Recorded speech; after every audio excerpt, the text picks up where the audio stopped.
हमने ये जो वीडियो हैं 3 पार्ट में प्ले करी है। फर्स्ट पार्ट में हमने बताया है कि आपके जो टोटल इंस्टॉलेशन पैरामीटर्स हैं जो कि आपको जब डिश ट्यून करनी होती है और उसमें जो क्या क्या उसमें सेटिंग करनी है उसके बारे में आपको बताया है कि क्या क्या उसको करना है आपको। सेकंड पार्ट में हमने उसकी डेमोन्स्ट्रेशन दिखाई है और लाइव डेमोन्स्ट्रेशन मतलब एक्चुअल सेट टॉप बॉक्स पे आपको वो पैरामीटर्स क्या क्या सेट करने हैं वो आपको करके दिखाए हैं। और थर्ड पार्ट में जो आपके इंस्टॉलेशन पैरामीटर्स हैं, इंस्टॉलेशन मेनू में जो मेन इंपॉर्टेंट पैरामीटर्स हैं उनकी डिटेल में आपको सिंपल लैंग्वेज में जो लेमैन को समझ आ सके उसकी अंडरस्टैंडिंग दी है। इस वीडियो में हम सिर्फ जो इंस्टॉलेशन पैरामीटर्स हैं उनके बारे में आपको बताएंगे जो कि आपको डिश ट्यूनिंग के लिए सेट करने के लिए ज़रूरी होती है। तो पहले हम सेटेलाइट, जो पहला पैरामीटर है वो सेटेलाइट है। तो सेटेलाइट को मैं अगर कहूँ तो सेटेलाइट, अच्छा पैरामीटर्स को मैं बाद में बताता हूँ। ये आपको जैसे इंस्टॉलेशन मीनू आपका कुछ इस टाइप का आएगा, ये एमपेक 2 सेट टॉप बॉक्स का है। इसी तरह से एमपेक 4 सेट टॉप बॉक्स में थोड़ा डिफरेंट होगा। तो ये जो पैरामीटर्स हैं इसको आप अगर मान लो एक तरह से आपके मीनू जो इंस्टॉलेशन मीनू है उसमें जाके ये आते हैं। आप वो अब उसकी डिटेल हम डेमोन्स्ट्रेशन के दौरान दिखाएंगे। और इस जो इन्फॉर्मेशन आ रही है आपके पास, ये जब आप जैसे ये एमपेक 2 बॉक्स की है उसमें ऐड न्यू प्रोग्राम करेंगे तो ये मीनू आएगा। जो भी आपके इंस्टॉलेशन पैरामीटर सेट करने हैं वो इसमें करे जाएंगे। और एमपेक 4 बॉक्स में या जो आपके पास घरों में सेट टॉप बॉक्स है ये मीनू सब में थोड़े थोड़े डिफरेंट होंगे, लेकिन अगर आप ब्रॉडली समझ लेंगे तो आप ये सब चीज़ें सेटिंग्स कर पाएंगे। तो मैं आपको जैसे मैंने बताया कि डेमोन्स्ट्रेशन में हम जब लाइव डेमोन्स्ट्रेशन करेंगे तो उसमें आपको एमपेक 2 बॉक्स, एक टिपिकल एमपेक 2 बॉक्स की सेटिंग भी करवा के दिखाएंगे और एक typical एमपेक 4 set top box DVB-S2 compliant की भी सेटिंग करके दिखाएंगे। तो इसमें देखिए आप जो हमारे मेन पैरामीटर सेट करने होते हैं, बस सिर्फ आप इसमें यही ध्यान करिए कि जो मेन पैरामीटर हमने सेट करने होते हैं वो एक LNB टाइप और transponder frequency, symbol rate, polarity, dissect pulse जो है इसको आपको चिंता नहीं करनी है, ये ऑफ रहती है। मोड जो कि सर्च मोड हो रहता है उसको FTA मतलब फ्री टू एयर और या फ्री होगा उसको रखना है। और ये जो है आपकी सिग्नल इंटेंसिटी, इसका भी मैं बाद में एंड में आपको उसका वो बताऊंगा। और सिग्नल क्वालिटी, इन सब का क्या फ्रेम का क्या मतलब होता है वो we will discuss in this video. तो शुरुआत हम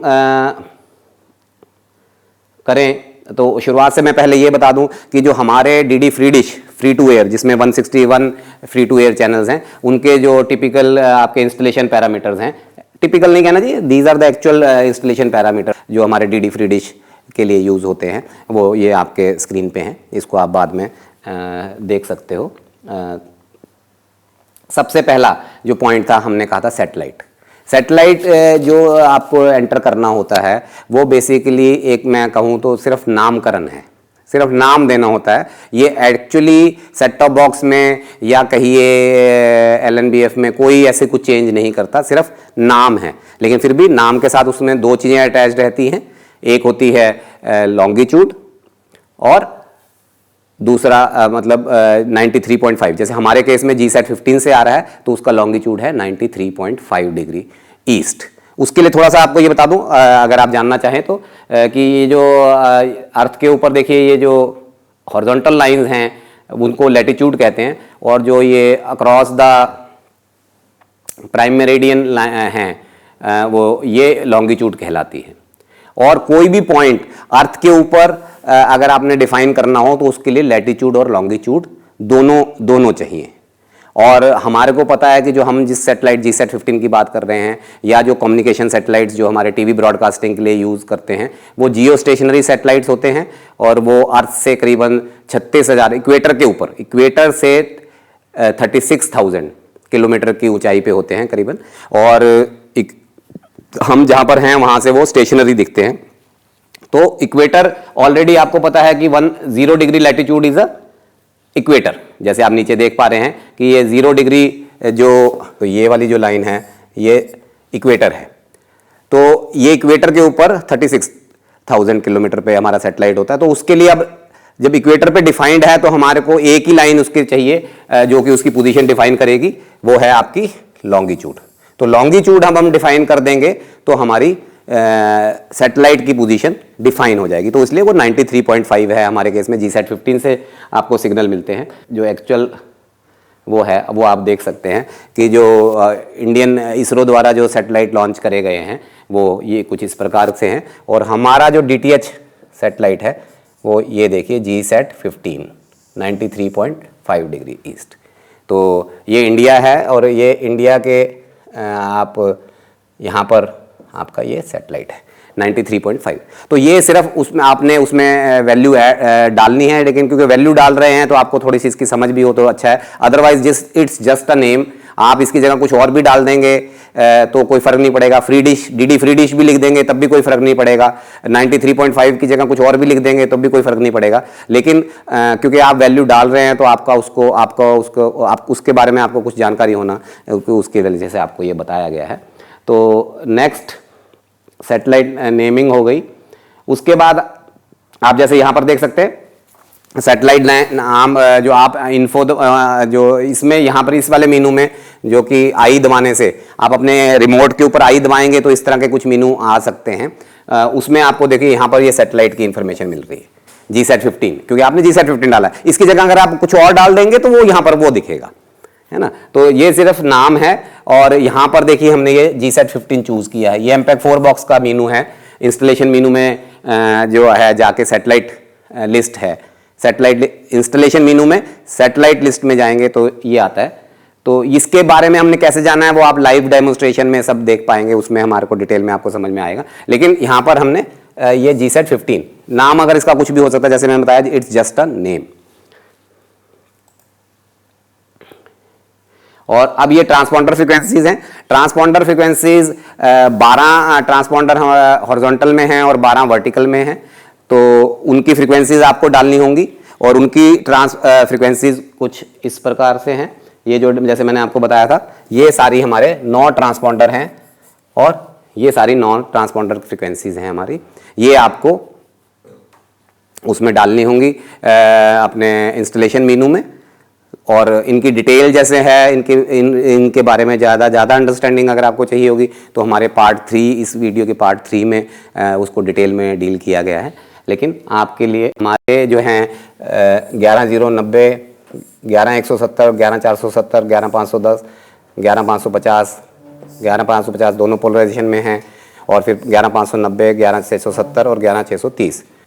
तो ये जो हैं आपके 9 ट्रांसपॉन्डर हैं, इनकी फ्रीक्वेंसीज आपको डालनी होंगी। और इनसे हमारे को 161 टीवी चैनल्स और 48 radio channels free to air जो कि आपको निःशुल्क मिलते हैं, कोई मासिक या ईयरली सब्सक्रिप्शन नहीं है उसकी, ये आपको मिल पाएंगे। तो ये पहला पैरामीटर जो हमने बात करी वो ट्रांसपॉन्डर फ्रीक्वेंसी की बात करी। अब जो नेक्स्ट पैरामीटर है वो पोलराइजेशन। पोलराइजेशन वर्टिकल हो सकती है या हॉरिजॉन्टल हो सकती है। तो आप जिस ट्रांसपॉन्डर आपका जो भी ट्रांसपॉन्डर है उसकी पोलराइजेशन भी आपको पता होगी तो वो भी आपको डालनी है। अब पोलराइजेशन के लिए हमारे जो ट्रांसपॉन्डर के ज़्यादातर सारी जो पोलराइजेशन है वो वर्टिकल पोलराइजेशन हैं।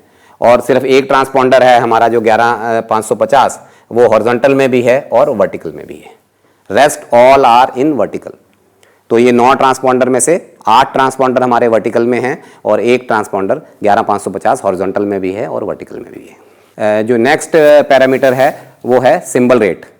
तो सिंबल रेट जो कि इंडिकेट करता है आपका बैंडविड्थ एक तरह से, तो वो हमारे जो सैटेलाइट के लिए जीसैट 15 से जो हमारा DD फ्री डिश का बुके आ रहा है उसके लिए सारे ट्रांसपॉन्डर्स के लिए आपकी जो वैल्यू है वो 29,500 है, एक्सेप्ट 11,630 उसके लिए 30,000 है। 30,000 किलो सिंबल्स पर सेकेंड। ओके, रेस्ट के लिए 29,500 किलो सिंबल पर सेकेंड। और जो ये आपको डालनी होगी अगर सिंबल रेट वाले कॉलम में। सिंबल रेट का जो सिंबल रेट आपको ये डालना होगा। तो आपने अभी देख लिया कि हमारे को ट्रांसपॉन्डर फ्रीक्वेंसी डालनी होती है, पोलैरिटी कौन सी है और सिंबल रेट कौन सा है। ये 3 पैरामीटर आपको इंस्टॉलेशन मेनू में जब आप जाएंगे आपको एंटर करने होंगे, और इन पैरामीटर्स की डिटेल्ड जानकारी आपको हमारे जो पार्ट 3 है इस वीडियो का उसमें मिलेगी। जो नेक्स्ट पैरामीटर है वो एलओ फ्रीक्वेंसी है। एलओ फ्रीक्वेंसी हमारे को यूनिवर्सल चूज़ करनी होती है, और यूनिवर्सल में भी जो ये पुराने सेटअप बॉक्स हैं उसमें वैसे यूनिवर्सल जब आप चूज़ करोगे तो ऑटोमेटिकली 9750 मेगाहर्ट्ज़ और 10600 मेगाहर्ट्ज़ चूज़ होगी।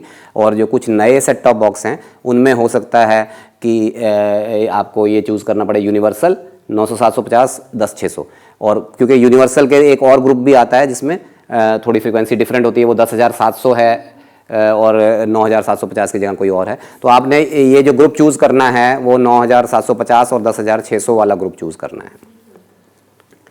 अब आपका जो है आपने देख लिया कि आपकी जो पैरामीटर्स हैं आपने एंटर कर लिया। लोकल ऑसिलेटर फ्रिक्वेंसी, यहाँ पर आपको हर चैनल के लिए हमारे जो हैं वो यूनिवर्सल चूज़ करना है, और यूनिवर्सल भी MPEG-4 जो नए सेटअप बॉक्स हैं उनमें थोड़ा सा कई बार डिफरेंट भी होती हैं, तो 9750 और 10600। तो सारे जो हमारे ट्रांसपॉन्डर्स हैं उन सब के लिए सेम चूज़ करनी है हमने, यूनिवर्सल 9750 एंड 10600।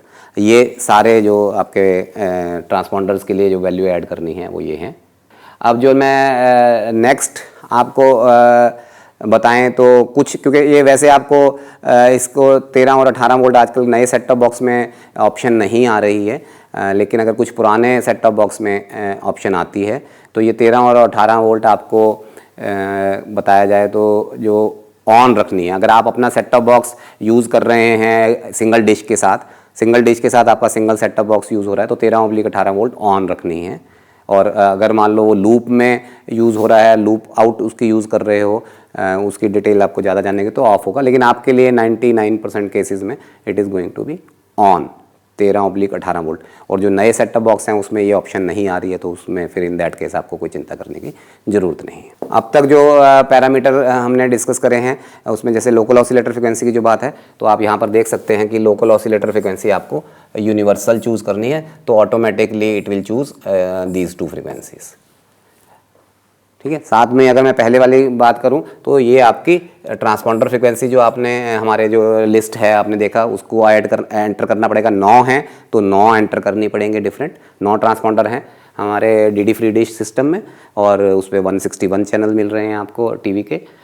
और सिंबल रेट यहाँ पर आप देखेंगे ये सिंबल रेट है, तो आपको सिंबल रेट भी एंटर करना पड़ेगा। इसकी लाइव डेमोन्स्ट्रेशन हम अलग, जो पार्ट 2 है, पार्ट 2 को भी हमने 2 भागों में बांटा है, जिसमें MPEG-2 सेटअप बॉक्स का भी हम एक टिपिकल MPEG-2 सेटअप बॉक्स की भी डेमोन्स्ट्रेशन देंगे, और एक MPEG-4 सेटअप बॉक्स की भी डेमोन्स्ट्रेशन देंगे, वहाँ पर आप देख सकते हैं। DVB-S और DVB-S2 अगेन ये आपके जो नॉर्मली सेटअप बॉक्सेस हैं उनमें ये चीज़ आपको ये नहीं मिलेगा, लेकिन वो सेटअप बॉक्स का हमारी एक choosing of setup box video है, और एक जो पार्ट 3 है उसमें इसके बारे में बेसिकली क्या है ये उसके बारे में बताया गया है। लेकिन अगर आप DVB-S2 अगर आपके ऑप्शन है आपके सेटअप बॉक्स में तो DVB-S2 चूज़, अगर DVB-S2 की ऑप्शन है तो DVB-S2 रखेंगे तो आपको DVB-S सिग्नल भी मिलेंगे, DVB-S2 सिग्नल भी मिलेंगे, और अगर DVB-S सेटअप बॉक्स है तो उसमें आपको DVB-S ही मिलेगा।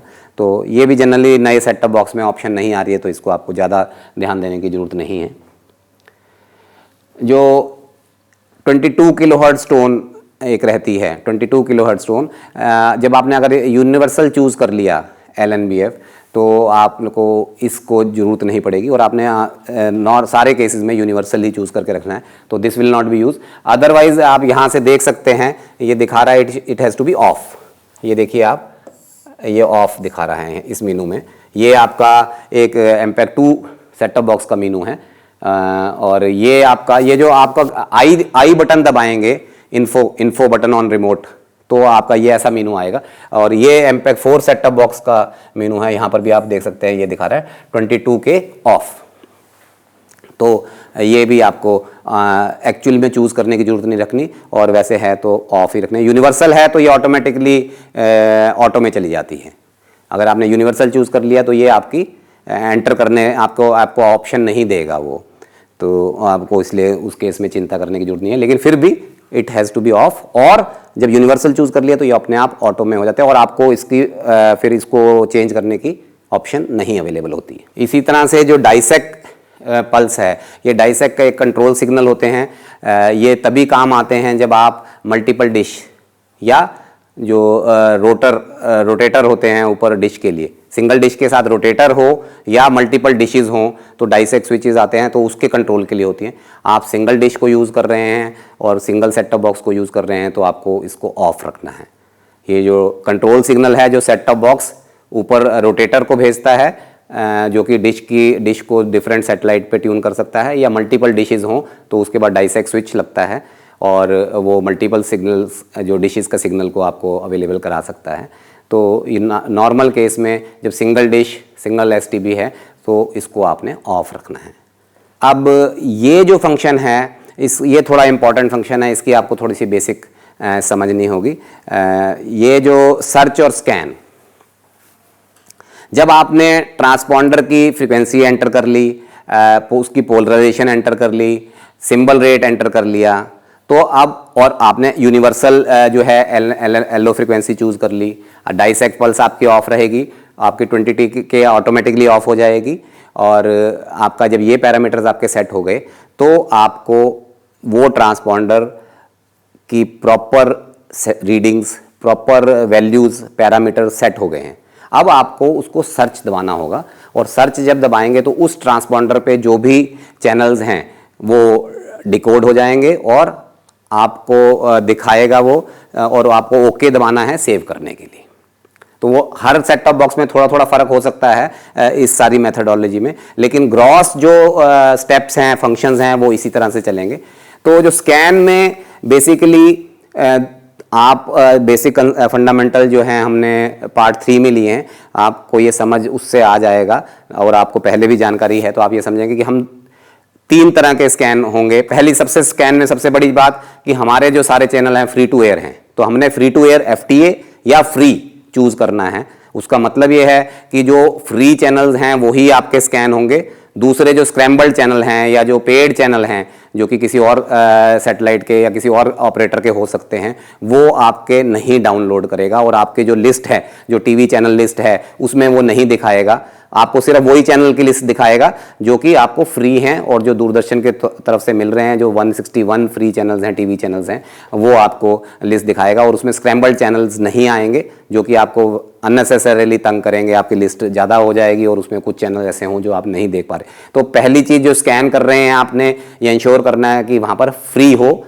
चोजन, और सेकेंडली FTA। कई जगह फ्री लिखा होता है, कई जगह FTA लिखा हुआ है, FTA is free to air. तो स्कैन जब भी करें ये इस चीज़ का ध्यान रखें कि आपने फ्री या FTA चूज करना है। और दूसरी चीज़, अब या तो सैटेलाइट होता है जो आपका स्कैनिंग में आप यहाँ पर देखें मोड है, जो ये स्कैन मोड एक आपका हो गया फ्री। अब ये मोड यहाँ पर ऑल जैसे चूज है तो ये गलत है, this all has not to be choose, you have to choose free. और दूसरी चीज, जब आप सैटेलाइट को स्कैन करते हैं, अब 2 ऑप्शन हो सकते हैं। जो आपने सारे ट्रांसपॉन्डर अगर मान लो एंटर कर लिए हैं, अगर आप सर्च में सैटेलाइट डालेंगे तो वो सारे सैटेलाइट, उस सैटेलाइट पे जो भी ट्रांसपॉन्डर हैं उनको स्कैन करेगा और आपको जितने भी चैनल सारे ट्रांसपॉन्डर्स पे हैं उनको डाल देंगे। दूसरे में कई सैटेलाइट में और कई सेट टॉप बॉक्सेस में आपके ऑप्शन होती है ट्रांसपॉन्डर, तो फिर जो आपने ट्रांसपॉन्डर सिलेक्ट कर रखा है वो 1 by 1 उनको सर्च करेगा और उस ट्रांसपॉन्डर पे जो चैनल हैं उनको डिकोड करके आपकी लिस्ट में डाल देगा और आप ओके करेंगे, आपके चैनल्स आ जाएंगे। जैसे हमने बताया आपको, अगर आप थोड़ा सा ध्यान दें तो आपके यहाँ पर अगर आप ध्यान देंगे तो हर ट्रांसपॉन्डर पे कितने कितने टीवी और रेडियो चैनल्स हैं वो हमने बताए हैं। आपका जो ये वाला ट्रांसपॉन्डर है उसके ऊपर फ्री डिश के जो फ्री टू एयर चैनल्स हैं वो 18 टीवी चैनल्स हैं और 8 रेडियो चैनल्स हैं। इसी तरह से जो ये ट्रांसपॉन्डर है उस पर 18 टीवी चैनल्स और 8 रेडियो चैनल्स हैं। और इसी तरह से ये चीज़ चल रही है। और जो आपका 11550 वर्टिकल है उसमें हमारे दूरदर्शन के फ्री डिश बुके में, डीडी फ्री डिश बुके में टीवी चैनल और 8 क्या कहते हैं आपके रेडियो चैनल्स हैं इस ट्रांसपॉन्डर पे। ये इंडिविजुअल ट्रांसपॉन्डर की मैं बात कर रहा हूँ। और इसी तरह से यहाँ पर बाकी जो ये वाले ट्रांसपॉन्डर हैं इसमें 17 टीवी चैनल्स हैं, इसमें भी 17 टीवी चैनल हैं, 9 रेडियो चैनल, और इसमें भी 17 टीवी चैनल, 9 रेडियो चैनल। और ये जो है हमारा ट्रांसपॉन्डर जिसमें कि हम एमपेक 4 DVB-S2 और 8PS के कंप्लाइंट जो है, उसमें आपका एक HD चैनल भी है, तो उसमें 22 टीवी चैनल्स हैं और 8 रेडियो चैनल्स, और ये कुल मिला के हमारे 161 फ्री टू एयर चैनल्स आपको उपलब्ध होते हैं। तो ये जो चैनल हैं ये आपको जो सर्च में हैं, सर्च करने के बाद ये चैनल्स अवेलेबल होंगे। तो ये आप बात इसमें, तो आपके पास क्या हुआ, आप एक तो जो सर्च में आपको ध्यान रखना है, free to air free choose करना है, और दूसरी चीज़, दूसरी ऑप्शन आपके पास है ट्रांसपॉन्डर वाइज भी कर सकते हैं, क्योंकि आपको उससे एग्जैक्ट पता चलता जाएगा कि मेरे को हाँ ये 17 चैनल आ गए, 18 चैनल आ गए, 22 चैनल आ गए। और या फिर आप पूरा सेटेलाइट, पूरे सेटेलाइट पे जो आपने सारे ट्रांसपॉन्डर ऐड कर दिए हैं वो करिए, और उसके बाद सर्च कर दीजिए, तो वो हो गया सेटेलाइट सर्च। और तीसरा कई उसमें होता है ब्लाइंड या सुपर ब्लाइंड सर्च।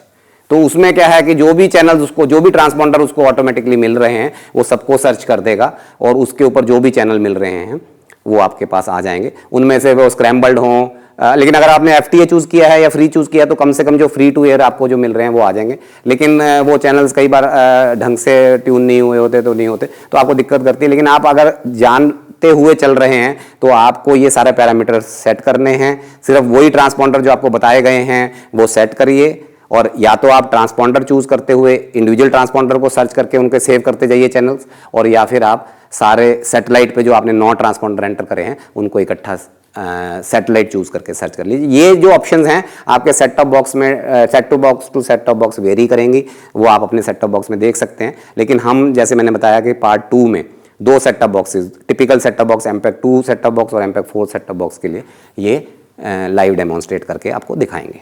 अब जो इम्पॉर्टेंट जो चीज़ आपको जानने की है, जो पैरामीटर से रिलेटेड नहीं है लेकिन पैरामीटर की सेटिंग्स और आपको उसकी जानकारी होनी जरूरी है, वो ये है सिग्नल इंटेंसिटी और सिग्नल क्वालिटी। ये कई जगह सिग्नल स्ट्रेंथ लिखा होता है, या सिग्नल इंटेंसिटी, कुछ भी लिखा हो सकता है। इसका मतलब होता है कि आपका जो केबल का फिजिकल कनेक्शन है, जो आपके सेट टॉप बॉक्स से जो 13 और 18 वोल्ट जानी थी वो आपके LNBF पे पहुंच रही है। आपका फिजिकल कनेक्शन ठीक है तब ये बार आएगी, और या LNBF खराब हो गया है तब भी ये बार आनी बंद हो जाएगी, और या आपका कनेक्टर ठीक नहीं है, आपके केबल में कहीं ब्रेक है तो ये बार आनी बंद हो जाएगी। तो ये पहली चीज़, जब भी आप डिश ट्यूनिंग करेंगे तो ये आपकी सिग्नल इंटेंसिटी कह लीजिए, सिग्नल स्ट्रेंथ कह लीजिए, या सिर्फ इंटेंसिटी या सिर्फ स्ट्रेंथ, तो ऐसे अलग अलग सेट टॉप बॉक्स में अलग अलग टर्मिनोलॉजीज यूज करी जाती हैं। ये बेसिकली आपको कनेक्टिविटी बताती है। और दूसरी जो है ये नीचे वाली सिग्नल क्वालिटी, ये एक्चुअल जो आपको सैटेलाइट से सिग्नल मिल रहा है उसका लेवल बताती है, और वो कितना लेवल मिल रहा है। तो आपको ट्यून करते वक्त आपको सिग्नल क्वालिटी पे ध्यान देना है और सिग्नल क्वालिटी को मैक्सिमाइज करना है, क्योंकि ये आपका एक्चुअल RF सिग्नल है जो आपको मिल रहा है। तो आप जब डिश आपकी नॉन ट्यून्ड होंगी तो हो सकता है 0 हो, और जैसे जैसे ये मैक्सिमाइज ट्यून करते जाएंगे तो ये लेवल बढ़ता जाएगा, और आपको इस लेवल को मैक्सिमाइज करना है जब आपने अपनी डिश ट्यून करनी है। और ये आपको एक और चीज़ बता दूं इसमें कि ये जो लेवल हैं आपको हर ट्रांसपॉन्डर के लिए आपको थोड़े नोट करके रखने चाहिए। आप उसका ध्यान नोट करके रखेंगे तो वो आपको हेल्प कर सकते हैं बाद में ये जानने के लिए कि आपकी डिश डी ट्यून तो नहीं हो गई। ये सारे इंस्टॉलेशन पैरामीटर्स को हमने डिस्कस कर लिया है, और आप एक बार अब दोबारा उसको रिकलेक्ट करने की बात करी जाए तो ये आपके पास सेटेलाइट, जो मैंने बताया कि सिर्फ एक नामकरण है, वो हमारे केस में GSAT 15 है DD फ्री डिश के लिए। DD फ्री डिश के बुके हमारे को GSAT 15 से मिलते हैं। वो सेटेलाइट का नाम डालना है आपको, 93.5 डिग्री ईस्ट है, और ट्रांसपॉन्डर फ्रिक्वेंसी हमारे केस में 9 ट्रांसपॉन्डर्स हैं, और 9 ट्रांसपॉन्डर से हमारे को 161 टीवी चैनल्स और 48 रेडियो चैनल्स मिलते हैं जो फ्री टू एयर हैं आपके लिए कम्प्लीटली। तो तीसरी जो पोलराइजेशन है, वो पोलराइजेशन के बारे में हमने आपको बताया कि हमारे वर्टिकल पोलराइजेशन है 8 ट्रांसपॉन्डर में, और 1 ट्रांसपॉन्डर में हॉरिजॉन्टल पोलराइजेशन है। ये आपको पैरामीटर्स डालने होंगे। सिंबल रेट, हमारे जो सिंबल रेट है वो 29,500 किलो सिंबल पर सेकंड है 8 ट्रांसपॉन्डर में, और 1 ट्रांसपॉन्डर जो कि 630 है उसमें 30,000 है किलो सिंबल पर सेकंड। और जो एलो फ्रिक्वेंसी है हमारे लिए यूनिवर्सल 9750/10,600 मेगाहर्ट्ज़ चूज़ करनी है आपने। पावर सप्लाई नॉर्मली आपके एसटीबी में नहीं होगी, जो नए एसटीबीज़ हैं उनमें नहीं है। अगर है तो आपको 13/18 वोल्ट ऑन रखनी है। और DVB-S S2 ये भी आपके सेट टॉप बॉक्सेस में आजकल हो तो आपको DVB-S2 रखना है, नहीं तो DVB-S रहेगा ऑटोमेटिकली। 22 किलोहर्ट्ज़ ऑफ ऑटो रहती है। जब यूनिवर्सल आप LNBC चूज़ कर लेंगे तो 22 किलोहर्ट्ज़ को आपको ध्यान देने की ज़रूरत नहीं है। और डाइसेक पल्स, अगर आप मल्टीपल डिशेस से कर रहे हैं या रोटेटर यूज़ कर रहे हैं, जो कि आप नहीं कर रहे होंगे नॉर्मली, जो नॉर्मल केसेस में जो आपके कंज्यूमर है उसमें single dish, single set top box, तो उसको इसमें इस कंट्रोल पल्स को ऑफ रखना है, ये डाइसेक जो इस कंट्रोल सिग्नल को। सर्च स्कैन के बारे में मैंने आपको बता दिया। जो आपने ट्रांसपॉन्डर एक बार ऐड कर लिए तो आप सारे ट्रांसपॉन्डर्स को इकट्ठा सेट कर सकते हैं, उसके लिए सैटेलाइट चूज़ करना होगा। और दूसरा आपको ट्रांसपॉन्डर बाय ट्रांसपॉन्डर भी कर सकते हैं, उसके लिए आपको ट्रांसपॉन्डर चूज़ करना होगा। लेकिन इसमें ध्यान रखने की सबसे ज़्यादा बात यह है कि आपको फ्री या फ्री टू एयर FTA ये चूज़ करना है, ताकि आपके जो स्क्रैम्बल्ड चैनल्स हैं वो आपके उसमें ना आएँ और आप की जो TV लिस्ट है, चैनल लिस्ट है, वो एकदम साफ़ रहे। साफ़ रहे मतलब कि उसमें ऐसे चैनल ना हो जो आप नहीं देख पा रहे हों। जो DD फ्री डिश के सारे चैनल्स उसमें फ्री टू एयर और FTA चूज़ करना है। और सिग्नल इंटेंसिटी और सिग्नल स्ट्रेंथ इंटेंसिटी, ये जो है ये मीनू कनेक्टिविटी दर्शाता है।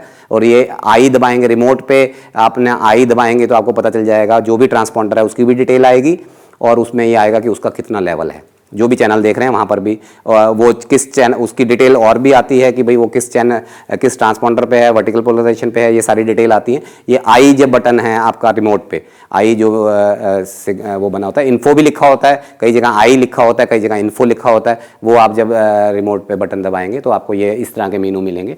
तो उसमें आपको सिग्नल इंटेंसिटी और सिग्नल स्ट्रेंथ सिर्फ आपको ये इंडिकेट करती हैं कि आपकी connectivity, physical connectivity to the LNBF, set top box से LNBF तक बनी हुई है। LNBF भी आपका चांसेस हैं कि ठीक ही है। LNBF अगर ख़राब है तो ये नहीं आएगी, अगर कनेक्टर ख़राब है तो नहीं आएगी, अगर केबल ब्रेक हो गया है तो ये नहीं आएगी। तो ये तो नॉर्मल में आ ही रही होती है। और जो दूसरा जो बार है सिग्नल क्वालिटी या क्वालिटी, वो आपको RF लेवल बताती है, जो सैटेलाइट से सिग्नल जो रिसीव हो रहा है वो कितना हो रहा है। अलग अलग सेट टॉप बॉक्स में अलग अलग होंगी ऑब्वियसली, किसी में 70% पे मैक्सिमाइज होता है, किसी में 80% पे होता है। ऑब्वियसली उसमें बड़ी डिश लगाओगे तो ज़्यादा हो जाएगा, लेकिन वो पर्टिकुलर सेट, ये नहीं कि ये 70% ऑफ जो सिग्नल है एक सेट टॉप बॉक्स का, वो 70% ऑफ सिग्नल दूसरे सेट टॉप बॉक्स में कंपेयर होगा, ऐसा नहीं है।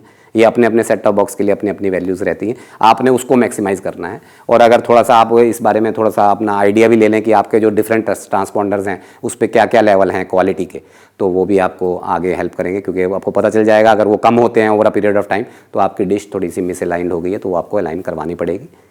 तो ये आपकी बड़ी संक्षेप में मैं कहूँ ये सारे जो इंस्टॉलेशन पैरामीटर हैं उनके बारे में, जो DD फ्री डिश के लिए आपको चूज़ करने हैं। फिर दोबारा बता दूं, टोटल 161 चैनल को चूज़ देखने के लिए और 48 रेडियो चैनल को देखने के लिए ये करने। अब पार्ट 2 में हम इसके डेमोन्स्ट्रेट करके दिखाएंगे MPEG 2 बॉक्स के लिए भी और एक टिपिकल MPEG 4 बॉक्स के लिए भी। और जो इसके कुछ पैरामीटर्स हैं, जो transponder frequency, polarisation, symbol rate, local oscillator frequency, power supply, DVB-S/S2 और आपका जो ये पैरामीटर्स हैं, इनकी डिटेल आपको, अगर आप जानकारी ज़्यादा डिटेल में चाहते हैं तो हमारा जो पार्ट 3 है इस वीडियो का, उसमें देख सकते हैं। उसमें आपको लेमैन की लैंग्वेज में जहाँ तक हो सके बताने की, समझाने की कोशिश करिए। आशा करते हैं कि आपको ये वीडियो पसंद आई होगी। धन्यवाद।